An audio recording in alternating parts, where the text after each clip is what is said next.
ខ្ញុំធ្លាប់ទទួលបានពាក្យអ្នកដតីថាខ្ញុំដែរនៅពេលដែលខ្ញុំហាត់បែបមានសាច់ខ្ញុំប្រាប់គេថាខ្ញុំឆ្លាញ់បែបមានសាច់អញ្ចឹងគេក៏ថាមកពីហាត់បានស្រកគេថាឆ្លាញ់បែបមានសាច់អញ្ចឹងដល់ពេលដែលយើងហាត់បែបរៀងសឡូនខ្ញុំថាខ្ញុំឆ្លាញ់បែបអញ្ចឹងហើយគេក៏ថាមកពីហាត់ទៅងាយបានសាច់ដុំព្រោះសាច់ដុំមិនមែនងាយហាត់ណាគឺនិយាយតែលួងចិត្តខ្លួនឯងតែប៉ុណ្ណោះបងប្អូនបើសិនយើងស្ដាប់សម្ដីអ្នកតីនោះយើងនឹងពិបាកមែនទែនសូម្បីតែខ្ញុំខ្លួនឯងគ្រាន់ស្ដាប់ខ្លួនឯងខ្ញុំនឹងពិបាកដែរព្រោះពេលខ្លះស្រឡាញ់បែបមានសាច់ពេលខ្លះស្រឡាញ់បែបស្លូនក្នុងខ្លួនឡើងវល់តែម្ដងមិនដឹងចង់បានរូបរាងមួយណាទេទៅ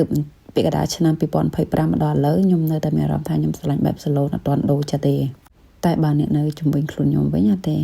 អូពេលខ្ញុំមានសាច់អូនស្អាតពេលខ្ញុំបែបស្លូនក៏អូនស្អាតដូចគ្នាគ្មានណាក្រៅពីប្តីខ្ញុំទេគឺ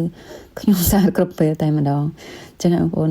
អ្នកដែលនៅជំនាញខ្លួនយើងតាមតែខ្លួនយើងទេតែសំខាន់តែយើងឆ្លាញ់រូបរាងបែបណាយើងបំពេញនៅរូបរាងក្តីសម័យរបស់យើងទៅកុំខ្វល់ពីសម្ដីអ្នកដទៃអរគុណ